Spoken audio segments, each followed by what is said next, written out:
ہے اور ایک ہے۔ اللہ تبارک و تعالیٰ کے ہونے کا انہوں نے عقیدہ بیان فرمایا، اور اللہ تبارک و تعالیٰ کے ہونے کی سب سے بڑی دلیل یہ ہے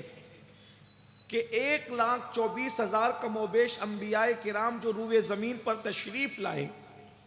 تو ان انبیاء کرام کا زمانہ الگ الگ ہے، ان کا دور الگ الگ ہے،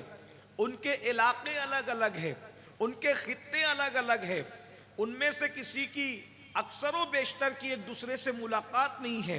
اس لیے کہ ایک کا دور دوسرے کے دور سے 2000 سال پہلے کا ہے، کسی کا دور 2000 سال کے بعد کا ہے، کسی کا دور 4000 سال کے بعد کا ہے۔ لیکن اندازہ فرمائیں، جو بات حضرت آدم کہہ رہے ہیں اللہ کے بارے میں، وہی بات حضرت سلیمان بھی کہہ رہے ہیں، جو بات حضرت سلیمان کہہ رہے ہیں وہی بات حضرت موسیٰ بھی کہہ رہے ہیں، جو بات حضرت موسیٰ کہہ رہے ہیں وہی بات حضرت یوسف بھی کہہ رہے ہیں، جو بات حضرت یوسف کہہ رہے ہیں وہی بات حضرت یعقوب کی بھی ہے، جو بات حضرت یعقوب کی ہے وہ بات حضرت عیسیٰ کی بھی ہے۔ اس لیے کہ کسی معاذ اللہ جھوٹ بات پر اتنے لوگ متفق نہیں ہو سکتے، اور اتنے لوگوں کی بات ایک جیسی نہیں ہو سکتی، اس لیے کہ جو جھوٹ ہوتا ہے، جھوٹ کی سب سے بڑی دلیل اور نشانی یہ ہے کہ جھوٹ ہمیشہ بدلتا رہتا ہے، جھوٹ ہمیشہ تبدیل ہوتا رہتا ہے، اور سچائی کی نشانی یہ ہے کہ سچائی ہمیشہ ایک ہی ہوتی ہے۔ سچائی کو جتنا ریپیٹ کیا جائے